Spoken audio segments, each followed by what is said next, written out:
નો જન્મ થયો, મિલાદ થયો ને, તો મારો ઘર સૈયદા બીબી આમિનાના પડોશમાં જ હતો, એટલે હું ત્યાં પહોંચી ગઈ છું. અને બીબી આમિનાએ જ્યારે મુહમ્મદુર રસૂલુલ્લાહ સલ્લલ્લાહુ તઆલા અલૈહિ વસલ્લમ ને જન્મ દીધું ને, તો એવી રોશની ફેલાણી, એવો પ્રકાશ ફેલાણો, એવી લાઈટ અને એવો ઉજાલો થયો. ताज वाले देख कर तेरा अमामा नूर का सर झुकाते हैं इलाही बोल बाला नूर का. साहिबो, रोशनी वगैरह एक बीजाना चेहरा न देखाय, પણ સૈયદા આમિના કહે છે હુઝુર આવ્યા અને આવવાથી એટલી રોશની નથી થઈ કે ખાલી ઘર રોશન થયું છે, એટલી રોશની નથી થઈ કે ખાલી મહેલ્લો રોશન થયો છે.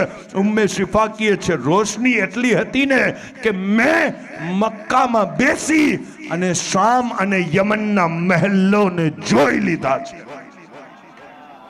એટલો પ્રકાશ, એટલો નૂર, એટલી લાઈટ